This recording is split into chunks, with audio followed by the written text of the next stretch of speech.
Le but de ce film est d'illustrer la méthode de pose d'une fenêtre en tunnel permettant d'obtenir une étanchéité à l'air conforme à la réglementation thermique 2012.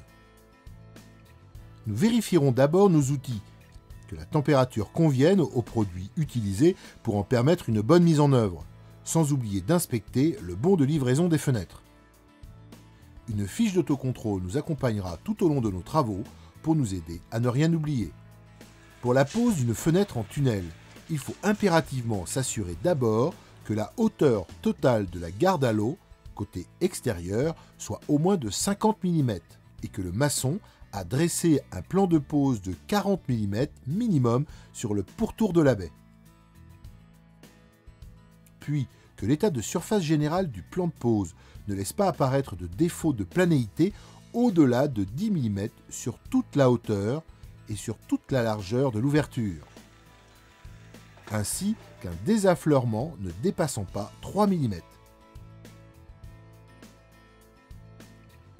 Ensuite, le faux niveau en appui ne devra pas dépasser les 3 mm par mètre, avec un maximum de 10 mm sur toute la largeur de la baie.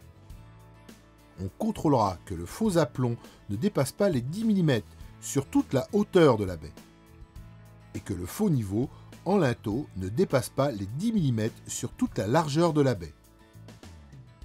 On vérifiera aussi que les deux dimensions du tableau soient dans les tolérances de plus ou moins 10 mm.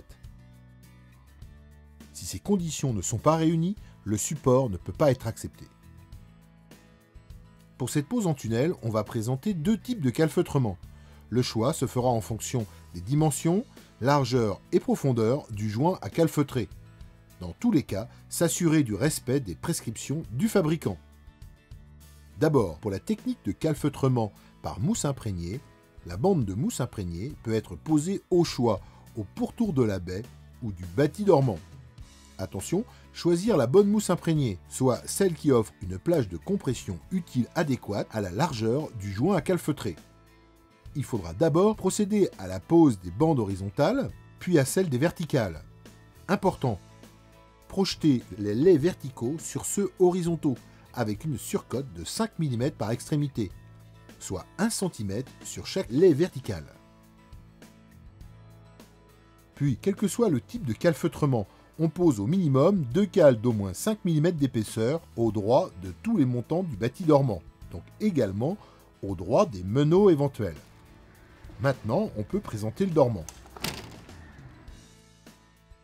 Grâce au respect des conditions de température, la mousse imprégnée s'est décomprimée et grâce au respect de la planéité, la fenêtre adhère parfaitement au dormant.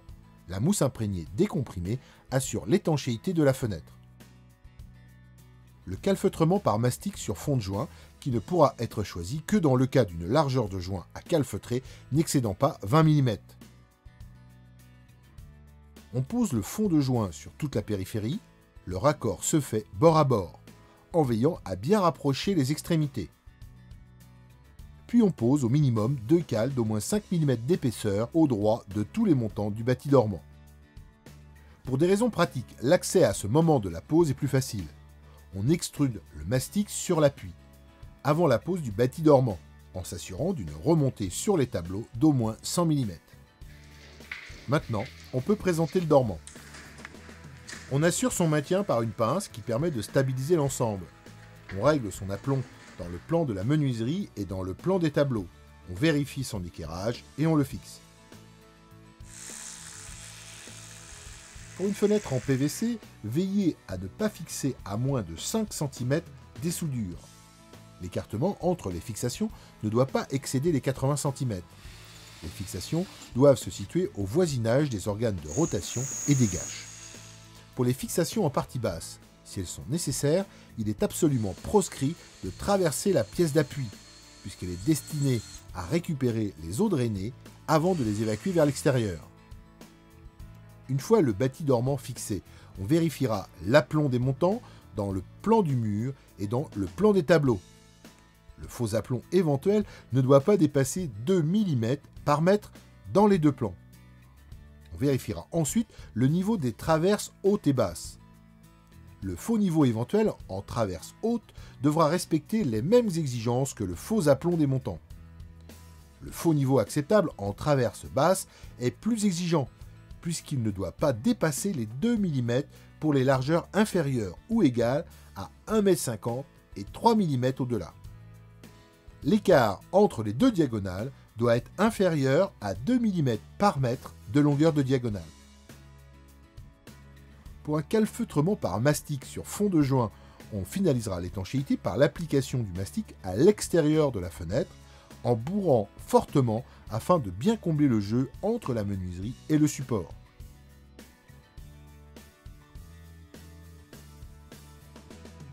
Comme nous le rappelle la fiche d'autocontrôle, il faut s'assurer visuellement de la constance du jeu entre les vantaux, de leur alignement, et que l'ouverture, la fermeture et le verrouillage de la fenêtre soient faciles et sans frottement. La pose est terminée et correctement effectuée. Maintenant, notre fenêtre pourra passer les contrôles et les tests de perméabilité sans crainte.